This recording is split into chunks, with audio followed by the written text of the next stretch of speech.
Hello, everybody, and welcome to episode number 25 of the World of Sports podcast, hosted by Diego Sandoval. I am your host, Diego Sandoval. Alongside me, as always, is my co-host Logan Ring. Logan, say what's up to the people. What's up, everybody? Today we've got a pretty good episode. We've got a lot of news, a lot of things happened this week. We've got our AFC and NFC championship game predictions. We've got our NBA weekly takeaways as we do every episode. And then to round it off, we have our most exciting MLB teams going into the 2021 season. Remember to follow us on Instagram at TWOS Podcast, TikTok at the World of Sports Podcast, and Twitter at TWOS Podcast. So we're going to start off with some news from around the leagues. First off, we would like to say rest in peace to Hank Aaron, probably one of the greatest baseball players to ever live. And he passed away this morning. So it's a sad day for baseball, but he is a legend, Hall of Famer, second most home runs of all time. Most if you don't count Steroid Boy, but, rest in peace to Hank Aaron. Keeping it in the MLB, the Boston Red Sox announced that they plan to take it slow with Chris Sale to start out the season. Now, they didn't really specify what that means. Chris Sale is coming off of Tommy John surgery, if you were not aware. So he'll most likely not be ready for the start of the season. That's usually what that means. They'll either say, we're taking him slow, or he'll be ready to go. So Chris Sale will likely be out for the beginning of the season for the Red Sox. I don't think it matters that much. I don't think the Red Sox are a playoff team. Also in the MLB, we had some big free agency signings. This is a re-signing, but the Astros re-signed Michael Brantley to a 2-year, $32 million deal. It was originally reported that he signed with the Blue Jays. Didn't happen for whatever reason. Went back to Houston. So he'll be an Astro for the next couple of years. Now, the big name that got signed was by the Blue Jays, who signed George Springer, former Astro, to a 6-year, $150 million deal. Big deal. We're going to talk about him a little later in our MLB segment, but I think that's a great move for the Blue Jays overall. And then, staying in Toronto, they also signed Kirby Yates, reliever. In 2019, I believe he was the NL saves leader. So I think it's a great pickup for the Blue Jays, who is one of the teams, spoiler alert, that we're going to be talking about later in our most exciting teams. So looks like the Blue Jays are kind of building up around that young core to, take a step this year. So Blue Jays are making a run. Stay in the MLB. Like I said, there was a lot of news. Padres traded for Joe Musgrove to the Pirates. He was a Pirate. They gave a large package of prospects. Now, they haven't announced what that is. I don't really understand why not. A large package of prospects could be 3 guys, could be 6 guys. I don't know. But Joe Musgrove just adding to that pitching depth for the Padres, which, hey, Padres, another team we're going to talk about later. So keep that in the back of your head. And then Corey Kluber, he signed with the Yankees, 1-year, $11 million deal. Apparently he could have gone elsewhere for more money. He just wanted to be a Yankee. I don't know if this is the start of ring chasing, but Kluber, former Cy Young winner. Logan, you know all about Corey Kluber. Yep. Um, what do you think of that deal for the Yankees? I mean, he's still a great pitcher. Last year we didn't really get to see it because he got hurt like first game he played. But past Cy Young winner, I think there's no reason why the Yankees shouldn't want a guy like that. He probably does want a ring. That's why he's going to the Yankees, and they have the money to pay him. So it's a pretty good fit. Sucks to see a past Indian go there, but I mean, good for him, I guess, if he's trying to get a ring. Yeah, that definitely helps out the Yankees. That looks like they do not want to bring back Masahiro Tanaka, so Kluber will fill in well, in my opinion. And then last piece of news from the MLB: 3 teams have been reported to be quote unquote eyeing Trevor Bauer, or they're basically in the running. And those three teams are the Dodgers, the Mets, and the Angels. Dodgers and Angels are kind of, almost obvious because Bauer is a Southern California, LA kid, and most likely he'd enjoy coming back to where it all started. We've seen a lot of players actually do that. And then the Mets are another team that, hey, we're going to talk about them later. We're basically just giving all the teams we're going to talk about. They're an exciting team. Kind of got some hope around them. So it would make sense to me if Bauer went to any of those three teams. And then also for the Dodgers, although they are eyeing Trevor Bauer, Justin Turner is their top target.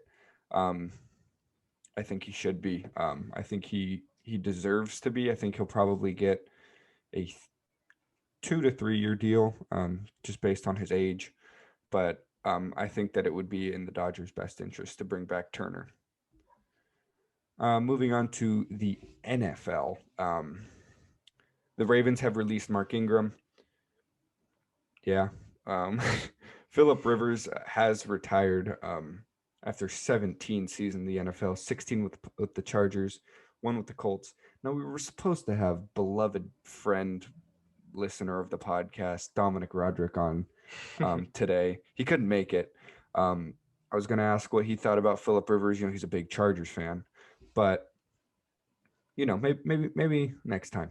But yeah, Phillip Rivers retires, and kind of in that same realm, Drew Brees. If you missed it, they lost last week. They're out of the playoffs. A lot of speculation over whether or not he is going to retire. He said the classic, "I'm going to take some time to think about it." So we probably won't know until a couple weeks, maybe after the season ends, if Brees is going to come back. We'll see. I think he should probably hang him up if I were to be Drew Brees. And then also news in the quarterback realm of the NFL. Deshaun Watson and the Houston Texans are quote unquote not on the same page. So it was reported that he's just straight up not answering calls from the Texans. So this is looking like another kind of, to compare it to the NBA James Harden situation, where he just doesn't want to be there. And the bottom line is, if your main guy doesn't want to be there, you got to get him out. I think that's a pretty straightforward decision. If I were the Texans, they're probably looking for trade suitors. They probably have been since the season ended, really.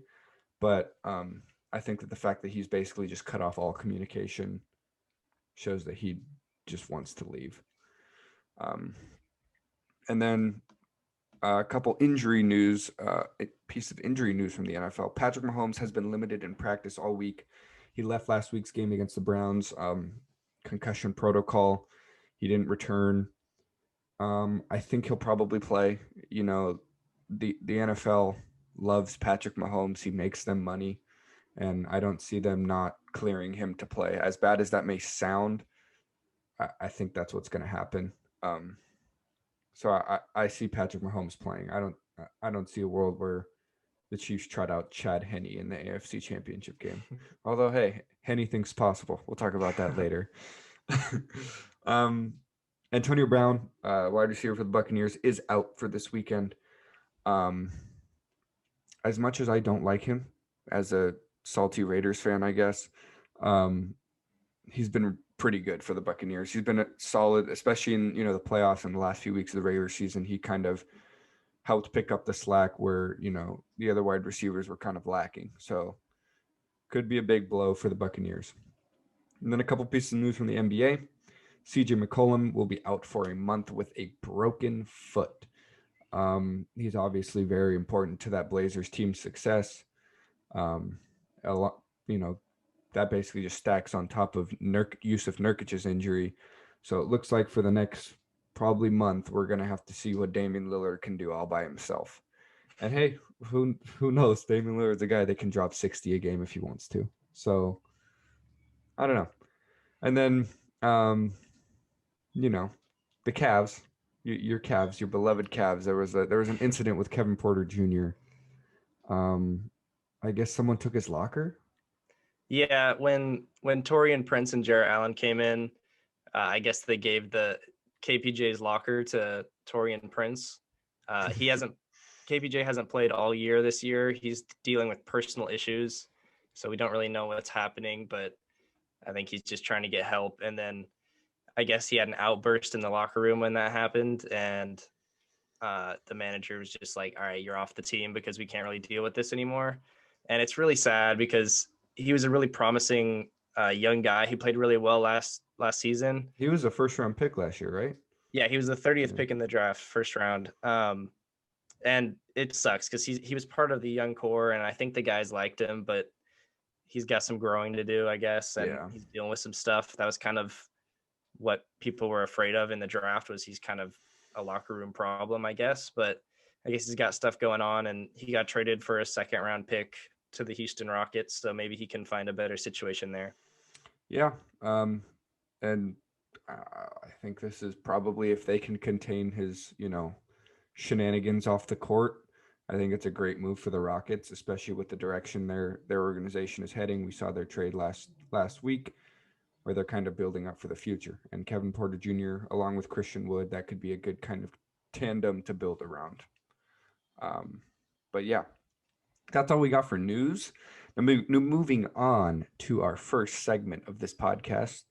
Um, it is our AFC and NFC championship game predictions. Now, before we get into those predictions, we're just going to do a quick little recap of the divisional round. The Chiefs beat the Browns. Really close game. Part of that, I think, was because Patrick Mahomes left in the third quarter, I believe. Was it the third quarter? Yeah, I think end of the Yeah. third. Yeah. Um, and, Chad Henne, their backup, came in. Um, I think he threw one interception, and the Browns had a chance to come down and take the lead. They weren't able to. I think the Chiefs defense played really well that game. As hot as the Browns offense has been, I think the Chiefs defense did a pretty good job containing Baker and that rushing attack. I think they did a pretty good job with that.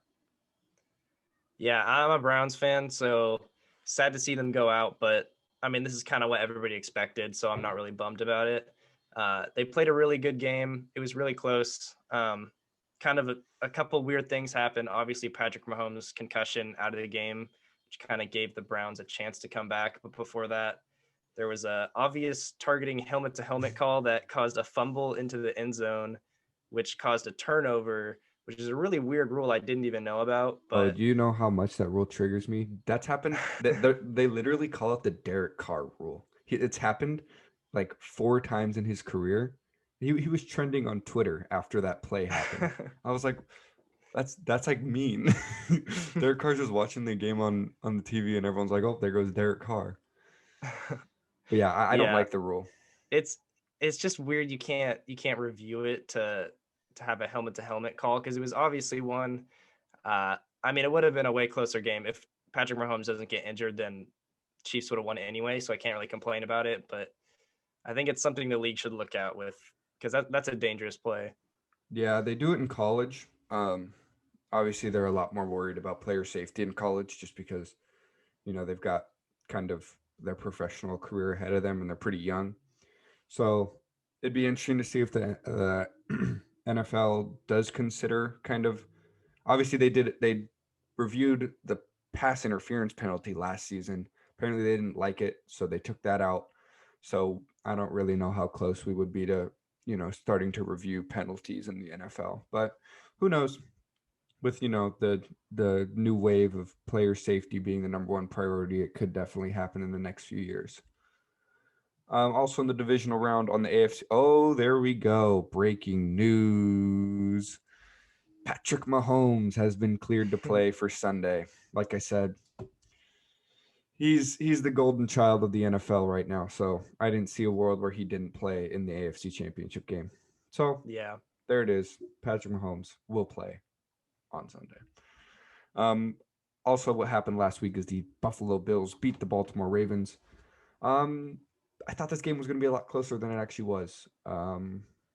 Bills defense showed up, um, kind of limited Lamar Jackson. And you got to give credit to Josh Allen. Josh Allen has been playing really well, especially in the back half of the season and into the playoffs. So yeah, that's all I really got to say about that game. I thought it was going to be closer, but it looked like the Bills were just far and away the better team on Saturday.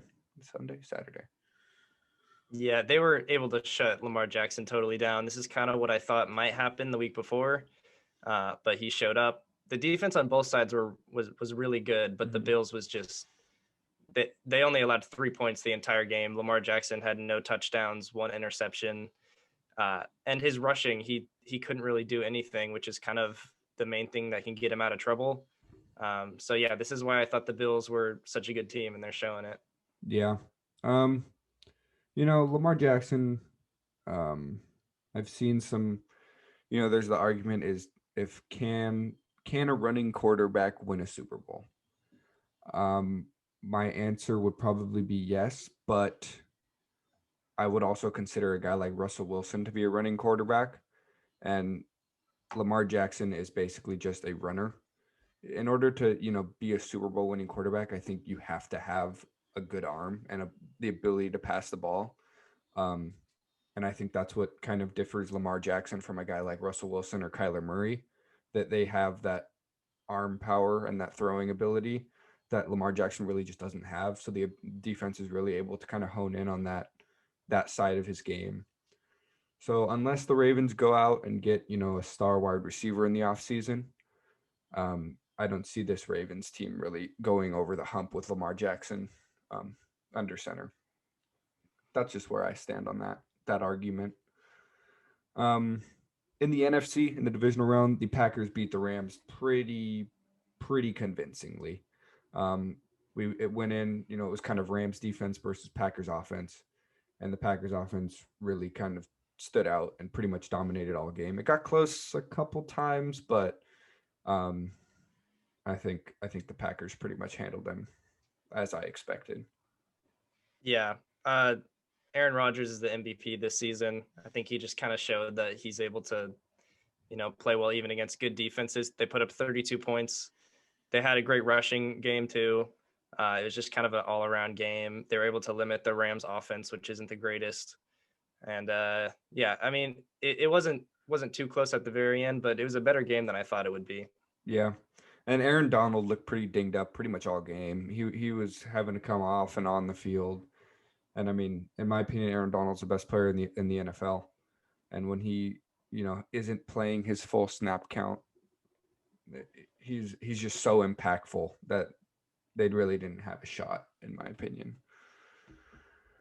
And the final divisional round game was the Buccaneers versus the Saints. Now, I had the Saints winning. I believe you had the Saints winning as well. Yeah. Yeah. Um, and that just didn't happen, if we're being honest. The Buccaneers, um, Drew Brees did not play well in what could be his last ever game. The Buccaneers defense really did show up. I'll give them credit, but Drew Brees just didn't look good. He was throwing the ball pretty much directly to the other team at some points. Um, but that's the only reason why I think he wouldn't retire is he doesn't want to go out like that. But also that goes to show that, hey, maybe you don't got it anymore, my guy. Um, but yeah, Buccaneers really just outplayed the Saints. Yeah, it was kind of sad to see. I saw a report that it was Drew Brees' last season, so I was rooting for him the whole game. Mm-hmm. Um, it just sucked that he didn't have a good one, and Tom Brady came out and played really well, so I can't just put it all on Drew Brees. But yeah, I think this just shows how good of a player Tom Brady is. Yeah, he if you have a bad game, Tom Brady will expose it. Like he's been in the league for so long, he knows what he's doing basically. But yeah, and then that brings us to our games this weekend. Again, if you are not aware, we are recording this on Friday, January 22nd, the Friday before the AFC and NFC championship games. In the AFC, we've got the Chiefs versus the Bills. What we all wanted. What I wanted. I think that's what you wanted. We Yeah. talked about at the beginning of the playoffs. I think this will be the most entertaining game of the playoffs. Yeah, this could be a shootout. They two great offenses, And I mean, I hope Patrick Mahomes is full strength. I think he will be. I don't think he's gonna come back if he's actually really hurt still. But I mean, Josh Allen, Patrick Mahomes is kind of the matchup that I was really waiting for. And both these matchups are going to be great, but this one I'm going to watch the whole thing. This is going to be really exciting. Yeah. It looks like Mahomes is going to be 100%. The NFL is really, as much as it is Patrick Mahomes, and they probably rushed it a little bit, the NFL is really stingy with the concussion protocol. So they honestly do wait until you're fully ready to go to kind of clear you from that. And so I think Mahomes will be ready to go. Josh Allen obviously is ready to go. He's been kind of building up to this in the back half of the season. Stephon Diggs has been a great surprise for the Bills. Led the league in receptions and receiving yards this year. I think he kind of vaulted himself into the top 5 wide receiver conversation. And then obviously the Chiefs have all their weapons around Mahomes. So I think it's going to be a great game. Like Logan said, shootout. But I do have the Chiefs winning it and making it to the Super Bowl. Same with me. Yep. All right. So, as of right now, our brackets, although they may be busted a little bit, they've got that side right. Now, moving on to the NFC Championship game, it will be the Green Bay Packers versus the Tampa Bay Buccaneers. We are finally getting an Aaron Rodgers versus Tom Brady playoff matchup. Every year it's been they have to play each other in the Super Bowl. Brady's in the AFC, Rodgers is in the NFC. But, this year, you know what I saw? I saw the Buccaneers were in the locker room celebrating like the Saints win. And that one of the players was like on Instagram Live and they showed Gronk. And Gronk was like how Gronk is. He's like, we're going to the AFC Championship game. And Devin White, I think, was the guy on live. He's like, the hell are you talking about? We're in the NFC. So I guess they got to adjust to that. There's no adjustment. It's just they're in the NFC. But it will be in Lambeau Field. So I think that's going to be, we saw it last week. You can't really tell on the field unless people are just slipping everywhere how much of an impact that has. But I can guarantee it did with the Rams, coming from LA. They didn't play a game in the snow really all year, I don't think. And same could be the case for the Buccaneers. Obviously, Tom Brady knows how to play in the snow. But I just think that this Packers team is this offense is just too deadly for it's going to be another shootout in my opinion. I don't see either defense really containing the other offense. I think it's a shootout, and I think the Packers are going to win this one. Yeah, I think the Packers are going to win too. I think maybe the best defense is that it's at Lambeau Field, and people might just have trouble. But this is a legendary matchup. I can't believe this hasn't happened yet. It's kind of like the Kobe and LeBron finals that we never got. It's just this could be such a good game, and it's kind of a battle of two GOATs. So I'm really excited to watch this. Yeah. I think Aaron Rodgers doesn't get enough credit in that GOAT conversation. I think it's just because he doesn't have the rings necessarily. But I mean, you look at his stats, he's up there in every single like major statistic with it's like him, Breeze, and Brady. So I think that this game this weekend could definitely either just absolutely cement Tom Brady's legacy or start making that conversation a bit more interesting with Rodgers and Breeze and Brady. So, either way, I think it's going to be a really good game on both sides. So, yeah, that's what we got for our AFC NFC Championship predictions and our recaps from last week's game. Moving on, we have our weekly NBA takeaways. Good amount of stuff happened this week, kind of one big piece of news, and others are just kind of, our opinions, more like what we think needs to happen. But I think the big news is that the Nets' big three finally took the court together: Kyrie, KD, James Harden, and they looked pretty good offensively, I think. But we said it last week. You said it last week. I posted it in a TikTok. Check us out at the World of Sports podcast. they had troubles defensively with the Cleveland Cavaliers. Yeah, the Cavs have the second best defense in the league and the 30th worst offense. So they are the worst offensive team in the league. And even though it went into 2 overtimes, I think they put up 147 points. Yeah, basically, yeah, like 150 basically. That's just crazy to me. I saw something where in the past like 9 games the Cavs didn't even reach 100. So that just shows how bad this team is defensively. And they were so good on the offensive end. All three of them, James Harden with a triple double, and then Yeah. Kyrie and KD, I think they each had like 35 plus. Mm-hmm.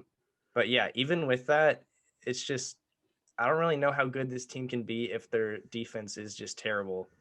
And as a Cavs fan, I gotta shout out Colin Sexton. Rep the jersey. I'm If you're wearing the watching jersey on right YouTube, now. he's wearing the crispy jersey.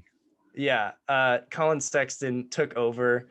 I'm absolutely not comparing him to LeBron James at all, but I have only ever seen one other person take over in overtime and just score every single point, and he did that. And I think this just being such a it was on League Pass, but I think people know how to watch games on League Pass even if they don't have it, and it was just so like everybody was watching it, and I think this was kind of the Colin Sexton is like an actual good player, and people finally realize it now. He put up 42 points and 20 straight he was responsible for in overtime. And he kind of single-handedly just beat the team in overtime. And good for him, but also like they need a guy to stop him. Right. The Nets do on the defensive end. And if Colin Sexton can do this, then I mean I don't understand how another team couldn't also. And ever since that game, everyone's kind of been like Colin Sexton most improved player. And he's been good this year, but he also was good last year. And like if you look at the stats, he's on basically, the normal kind of progression that a young guy takes. So I think it's less of he's more improved and it's more like he's getting more credit for what he's doing. Last season he averaged 20 and nobody talked about him. Yeah. So I'm just glad he's getting recognized now. And then, back to the Nets.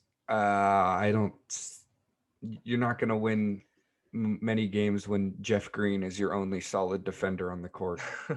And then, obviously, no offense to your Cavs, but a really good team, offensive team like, the Sixers, the Lakers, the Bucks, they're going to expose that defensive side a lot more than the Cavs did, and the Cavs exposed it enough. I think we all kind of saw the Nets' weakness this week. I also wanted, it's just the first game they're together. I'm not going to overreact at all. But I think it just exposes what we were all worried about. Mm-hmm. For sure. You got a takeaway? Yeah, sure. I guess me and Diego's kind of front runners for the MVP award this season are Embiid, Jokic, and we're gonna throw LeBron in there just because he's always there. Joel Embiid, the Sixers have one of the best records in the NBA, and he's putting up insane numbers. He's looking a lot more efficient too, and even though Ben Simmons hasn't really stepped up, Joel Embiid really has. Probably the best defensive big who's also a great offensive player. And yeah, they just look a ton better. Yeah. What is your take on Embiid? Embiid, he's obviously a double machine. He'll get there pretty much every night. I think he has a double like 9 or 10 out of their 12 games they've played or something like that. And he gets to the line. He's gotten to the line a lot this year. I was watching a Sixers game the other day. He had like 20 free throws. And I just think that offense is starting to run more and more through him and I think having shooters around him that they've kind of brought in last offseason really helps a lot, because we saw in years past, it was kind of Simmons and Embiid show, and both of those guys are kind of reliant on getting to the paint and working there. So teams were able to kind of hone in on that. But now that you have guys like, Danny Green, obviously Tobias Harris has been there, Seth Curry, pre-COVID, those are kind of guys that help stretch the floor and give Embiid a lot more chances to go down low, one-on-one with a big man who really isn't going to stop him. Yeah, I think Embiid's sort of like post moves and his mid range and even his 3-pointer are kind of underrated. He's shooting a lot better this season, even from the 3-pointer. So I think being with a guy like Simmons who can't shoot at all, I think your big man needs to do that. So I think he's a little underrated with that. But moving on to the next guy, Nikola Jokic, he's putting up some of the most insane numbers I've ever seen from a center. Yeah. Best passing center in the league. I think he's the best center overall. His defense isn't as good as Embiid, but just the way that he runs the offense, like he can just find open guys. So rare that you see a Yeah. center like bring the ball up pretty consistently for a team. Yeah, and that's him. He just finds the right guy every single time, and the defenders, he needs to get double teamed in the paint every time. He's like one of the least athletic centers I've ever seen, and he still shoots like so efficiently. It's just I don't like watching him play because his play style is just really weird, but you can't ignore how good he is. And even though the Nuggets haven't been great this season, he's not the reason for that. With Jamal Murray kind of struggling and some of the guys out, he's really stepped up, and he deserves to be in this conversation. He's averaging a triple double, and yeah, like and 2 steals a game. So like Nikola Jokic, as you know, weird as he may seem as a guy, he's a great basketball player. Yeah, and he's kind of been almost forced to carry this Nuggets team this year. Michael Porter Jr. has been out with COVID for I think almost 2 weeks now. That's obviously hurt them. Jamal Murray isn't bubble Jamal Murray anymore. But I mean, Jokic is just. I think we had him at our number 1 center before the season. It was Jokic, then Embiid. And I think both those guys are proving why they should be in the consideration for not only top centers but top players in the league. Yeah, and then our last guy is LeBron. He's always there. There's not really a lot new that you can say about him. It's just the longevity of this guy is absolutely insane. Is he 37 now or 36? I think he's 36. Well, either way, that is an old man to be doing what he's doing still. And his numbers just aren't going down at all. And 36. Yeah, 36 years old at an MVP level. And Anthony Davis hasn't even had that great of a season so far. And LeBron has to take more of the scoring load. He's shooting well. He's taking more threes. That's kind of his new game, is maybe driving less. He's hitting them a lot more frequently. Last game, I think he made 6, which is just great. And they played the Bucks, and he played really well. So there's a switch that he can turn on when he's playing against the best teams or in the playoffs. And this isn't even like he's still kind of coasting. He's playing like 31 minutes a game and still putting up these numbers. Best record in the West. It's crazy. And not going to get into it too heavy. I want to kind of do this episode when we have a guy like Dom Rod on. But when you talk about the GOAT, I don't think that LeBron's longevity and durability should be used against him at all, because it seems to always be. They're always like, oh, but he's taken more shots. Oh, but he's played more years than Jordan. Correct. Like that should help his case. So we're obviously, that's a topic maybe for next week or the week after, whenever we can get this guy back on the podcast. Dom, if you're listening, we deeply want you on this podcast. So do whatever you can to get on. But yeah, those are our MVP front runners. A third takeaway is the Toronto Raptors have been just bad. 5-9 to start the season. They've kind of lost their juice.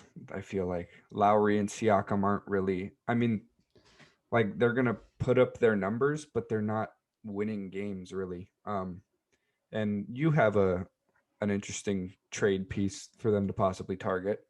Yeah, I mean, they're definitely missing a piece right now. And if they're going to try to make a run in the playoffs, they need to make a move. They have one of the worst offenses in the league and one of the best defenses, kind of like the Cavs, but they definitely should be a lot better than the Cavs, and they have a worse record. And I have a trade involving Andre Drummond. The Cavs need to move on from him, but he's on an expiring contract, so it's not like it's a bad trade. He's making $30 million a year, and the Raptors have some cap space. So I mean, why not try him out for a year? I don't think the Cavs are really looking for a lot to move on from him. Maybe a second round pick and then some guys making some money that they don't really need. And Drummond is the best rebounder in the league. He's a good offensive center. He's an underrated defensive one too. He's the anchor of the Cavs' second best defense in the league. So he's definitely proving that he can do that. And it's in a contract year too. So he's gonna want to put up good stats. He's gonna try his best every day. And I mean, the Raptors need to make a change if they want to do something. Siakam, he's got like one move that he's doing every single time. He's just a spin, and then go to the basket, and people are kind of figuring it out. So I think they need a change, and I think Drummond would be a great fit for that. Yeah. Losing Gasol and Ibaka kind of, I mean, those were their two guys that they kind of lost last offseason to both LA teams. They obviously re-signed Fred VanVleet, but that team just doesn't look as complete as it did, obviously, when they won the championship, and even last year when they had a really good season. Yeah, and Aaron Baines was kind of their replacement, and he has looked terrible this year, defensively and offensively. Aaron Baines is kind of like have you seen, there's an Aaron Baines like fan page? Yeah. That's like super popular. It's pretty funny. Yeah, last season on the Suns, he shot really well. And so I guess he kind of got his value up. So the Raptors were hoping he was going to continue that, but he has been really bad. Yeah. And they do have Chris Boucher, who's a big man, but he's young and not really a typical center. So yeah, I don't see why they shouldn't make this move if they've got room for it. But I guess that's all we have for that. Our fourth takeaway, just kind of another team I wanted to throw in there. The Pelicans, they have a lot of talent. They got veterans and obviously their young core, and they just can't really figure it out. They look like they're in a lot of games, but then just kind of lose it. Guys like Zion and Brandon Ingram are still putting up great numbers, but they're still losing games. They've have veterans like JJ Redick, who's consistently one of the best shooters in the league, and this season he's just been bad. One of my favorite players because I like listening to his podcast, and he's kind of talked about it where he's going to get back there, but right now he's just not there. And yeah, it's just kind of disappointing because this was probably going to be one of the most exciting teams this season, and they haven't really been able to do anything. Yeah. I think they're having a little bit of trouble right now in terms of their point guard position. They've got obviously Alonzo Ball, who I expected, and most people I think expected him to kind of be their guy for the future. But then they went out and traded for Eric Bledsoe, who's, a really solid point guard in this league. And, Lonzo hasn't put up the best numbers in his first couple years, whereas Bledsoe will kind of be pretty consistent for you.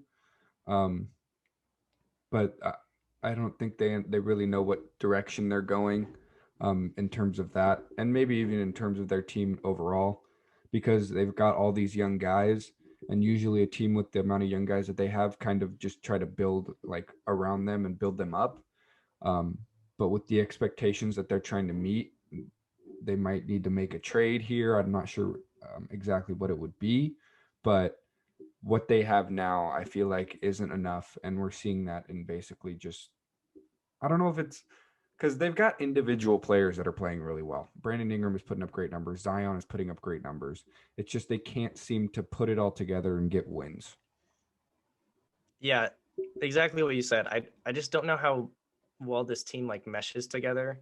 I think they had one of the weirdest off seasons this year. They traded Drew Holiday for Eric Bledsoe and George Hill and a ton of picks, which was a great trade. I mean, they're a young team, so they should do that. But then they also traded for Steven Adams, who's the big center, and he just doesn't fit with Zion at all. It's just a weird signing. And then they extended him too, and he's still young-ish, but not the same as their young core. And it's just a really weird direction they're taking. So I think they'll figure it out, but it's just been really disappointing this season.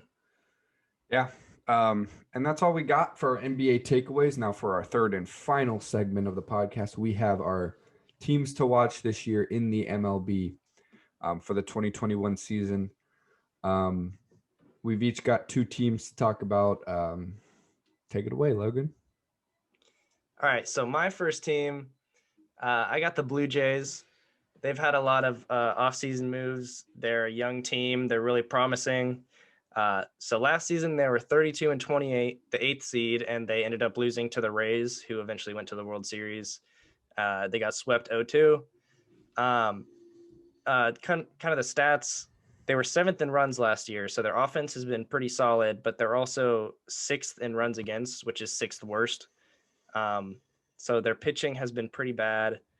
They're a young team, so it's definitely getting better, and they've made a lot of offseason moves, so that's why I think they're going to be exciting.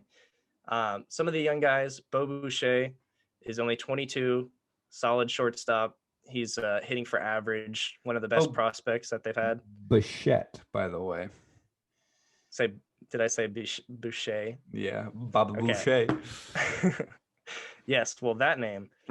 He's 22, and they also got Vladimir Guerrero Jr., which is kind of one of the most hyped up prospects in a while. It's kind of died down because he hasn't been playing as well as he usually is, but he's still solid. And I mean, he's 21 years old. He's going to get better. Yeah. Correct me if I'm wrong, but I think this guy is named Kevin Biggio. Yeah, Biggio. Yes. He's the second baseman, also really young at 25. That they just got some really promising guys, really young. It's kind of their whole infield.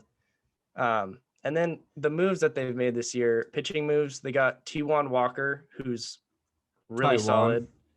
Taijuan Walker. Good work. He's really solid. But yeah, he's kind of he's just a solid pitcher that can be in their rotation and kind of a guy they needed. Robbie Ray also came. He's pretty inconsistent, but he's also had like a almost Cy Young year. So, I mean, who knows what'll happen? But they needed new pitching, so there you go. And then a huge signing, reliever Kirby Yates, one of the best relievers in the league. I think he's going to help their bullpen a ton, and just a great signing that they got. And they have pitchers like Hyunjin Ryu, who was, I think, 2nd in Cy Young voting last season. Mm-hmm. He can be their ace. Just a great pitcher. Played for the Dodgers. I know you like him. Yeah. And then probably their biggest move, this was on the offensive end, but they added George Springer, who's one of the best outfielders in the league. Not my favorite because he was on the Astros and cheated, but you can't deny that he's a great talent. Hit for average, hit for power. Great signing by them, and I think they're going to be really exciting. Yeah. And then one other kind of piece that the Blue Jays have is Nate Pearson. We saw him. He pitched a couple games last year. He's their number 1 prospect. Guy throws 103 miles per hour. He's a starting pitcher. He's their number 1 overall prospect. I think I said that, but a lot of people are expecting him to kind of be a mainstay in the organization or on the major league team this year. So I think if he can kind of pan out, then this Blue Jays team is gonna do a lot better than they did last season. And I think slowly we're seeing the AL East become one of the best divisions in baseball. Obviously, the Yankees are always good. The Rays went to the World Series last year. And then these Blue Jays are slowly, they have been for a while, kind of building up their organization, and it's all kind of coming together now. So I think the Blue Jays are in for a good season. Get excited, Toronto. I know we have a lot of listeners up in the 6, but now the next team, it's kind of an obvious team to be excited for, is the San Diego Padres. Now, I may be a little bit biased. I don't like the Padres as a Dodgers fan, but I have to acknowledge the fact that they've got a lot of talent on that team, and I think that they're going to have a really good season. Last year, they went 37-23. They would have been the division winner in any other division in the National League, but obviously they're in the same division as the Dodgers. Oh, they swept in the NLDS, but yeah, as expected. But yeah, the Padres have lots of great young talent. I think they're a top 5 farm system in the MLB right now. And then, but they also have guys up in the league. Obviously, Fernando Tatis Jr. in talks with them with a possible 5 to 10 year deal. So looks like he wants to stay in San Diego. Why wouldn't you? Jake Cronenworth coming off, I believe he was second or third in NL Rookie of the Year voting. And then Trent Grisham is another exciting young guy. I believe he's 24, 25 years old. He can kind of lock down that outfield. And then along on the offensive side of the ball, Machado, Eric Hosmer, Will Myers, Tommy Pham, just a lot of really solid bats. Machado, I think, was third in National League MVP voting behind Freeman and Betts. But I think the biggest story for the Padres going into the season and the story of the offseason is what they did for their pitching. Last year, we saw the Padres kind of had to rely on their hitting a lot last year, and I think that's part of the reason why they weren't able to get past the Dodgers. They just didn't have the pitching to contain their offense, and obviously being in the Dodgers division, and we don't know what this season is going to look like. We don't know if they're going to do the same thing where you play against teams in your division a lot more, or whatever they may do. We don't really know any of that. But if they obviously are going to have to play the Dodgers a lot, and other teams in the NL West with solid offenses, they're going to need the pitching to kind of contain them. And they went out and got Yu Darvish, second in Cy Young voting last year. Blake Snell, we saw how good he was in the playoffs, even though he got yanked in the sixth inning. Joe Musgrove, they went out and traded for. We said that earlier in the episode. To go along with a guy like Chris Paddock and then Danielson Lamet. Those are two really young guys that showed promise last year. So I think that the Padres are really kind of beefing up to show that they are, no longer a pushover in the NL West. Yeah, I think they're going to be fun this year. And, losing their pitchers last year was kind of a rough, but their new rotation looks really good. So I think they'll be exciting. Moving on, my next team is the Braves. They didn't really have that many changes this offseason, but it's kind of just growth and development, which I think is going to be fun. Last year, they were 35-25. Diego made sure I included this fact, but they blew a 3-1 lead to the Dodgers. So Yeah, there you go. I want to thank them personally as an Indians fan for being the newest team to blow a 3-1 lead. But moving on, they have some great pitchers like Mike Soroka and Max Fried, who are solid young pitchers, kind of came out of nowhere, and they've been really, really good for them.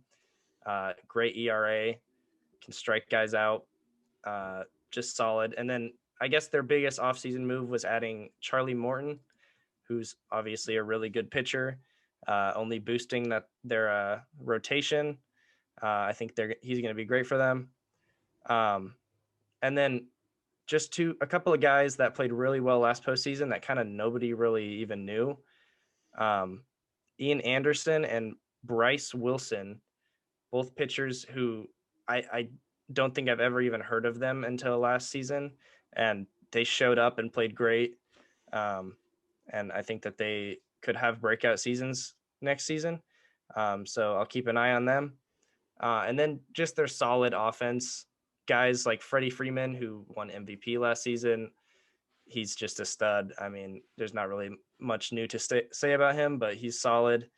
Their super young duo of Ronald Acuna and Ozzy Albies, some of my favorite players to watch. They're super exciting and really young, so I don't see why they can't get better than they already are, and they already are really solid. So, and they also got Austin Riley, who didn't have a great season last year, but he showed flashes, and I think that he could play really well.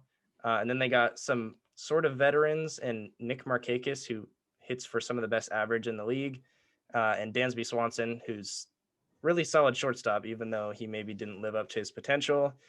He's still been playing really well. And I think the Braves got a really deep team, and I think they're really solid overall. Yeah.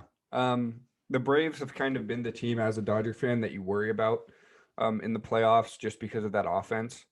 But now that they are starting to develop pitching, like you said, Ian Anderson, Bryce Wilson, they kind of burst onto the scene in the playoffs. I think it's going to help them a lot. And I think that makes that Braves defense a lot more that Braves team a lot more well-rounded going into this next season. So yeah, definitely. Even though they've been a good team in the league for the last couple of years, they're definitely a team to watch and keep watching develop this season. And our fourth and final team to watch is the New York Mets. Now, the Mets have kind of in the past few seasons, I won't say been the laughing stock of the league, but they've kind of just been a team that's like, what are you doing? You know, it's like it's the Mets. They always kind of are at the bottom of the standings, which they were last year. They were 26 and 34 last year, which was last in the NL East. But I do see them taking a big step forward this year. Last year they did not have Noah Syndergaard. Um, I believe his was Tommy John as well. But I think reports are saying that he'll be back early in the season, May, June ish. And so, Syndergaard will go along with guys that have already been there. Obviously, Jacob DeGrom is a Cy Young candidate every single season. And then Marcus Stroman has actually shown flashes of, kind of returning to his former self when he was in Toronto. So those three guys to kind of shore up the rotation, I think is going to help a lot. And obviously, probably the biggest move of the offseason, it's definitely up there, if not the biggest, is the Mets traded for Francisco Lindor and Carlos Carrasco. Carrasco will go along with that rotation really well. I think he'll fit right in there right after Syndergaard and DeGrom. And the question and kind of the worry for the Mets has always been their offense. When a guy like Jacob DeGrom, who has a sub-2 ERA, has like an 8-8 record at the end of the season, you know your offense is struggling. And obviously Francisco Lindor, I think the second best shortstop in the league. I think that he's obviously really going to help shore up the middle of that lineup. I think he'll probably bat 2 or 3 for them unless they want to put him at leadoff. We'll see. They also have a guy like Jeff McNeil who hits for average, so he'll probably be up there with him. And then kind of a under the radar signing that they made was James McCann. I think he's one of the better offensive, catchers in the league. And like I said, the Mets need offense. So I think that he's going to go really well into that lineup. Also, shout out James McCann, Santa Barbara boy. And then I think the last kind of piece of their puzzle is Pete Alonso. He obviously had his great rookie year 2 seasons ago. Hit something like 50 home runs or whatever it was. And he really did have a slump really all year last year. Again, it's kind of hard to tell. The season was like 2.5, 3 months. So I think that Pete Alonso definitely can bounce back. Even if he is one of those guys that either hits a home run or strikes out every time. We've seen guys like that still succeed in the MLB. So I think that Pete Alonso is kind of that X factor for the Mets, and if he can kind of keep developing, maybe get better in terms of hitting for average, I think this Mets team is going to take a giant leap this year. Yeah, the Mets are always kind of a team where they seem really promising, and then over the past couple of years, they just haven't really been able to figure it out. But I think this season might be the year for them, and the acquisitions they made are really, really good. They, as an Indians fan, I know that they didn't have to give up a lot to get Frankie and Carlos Carrasco, so they're going to be great for them. I know that, and I don't see why, if all these pieces fit great together and they all play really well, why this couldn't be one of the best teams in the league. Yeah, they're definitely going to be up there in the NL East, especially they're going to be with the Braves, so that's going to be a tough. But I do see this team doing a lot better than they did last year. But yeah, that's all we got for you guys in this episode. We talked about our AFC and NFC championship game predictions for the NFL playoffs. We gave our NBA week takeaways, and then we gave our teams to watch for the MLB 2021 season. As always, follow us on Twitter and Instagram at TWOS Podcast and TikTok at The World of Sports Podcast, and subscribe to our YouTube, The World of Sports Podcast. And as always, my name is Diego Sandoval, signing off. Signing off.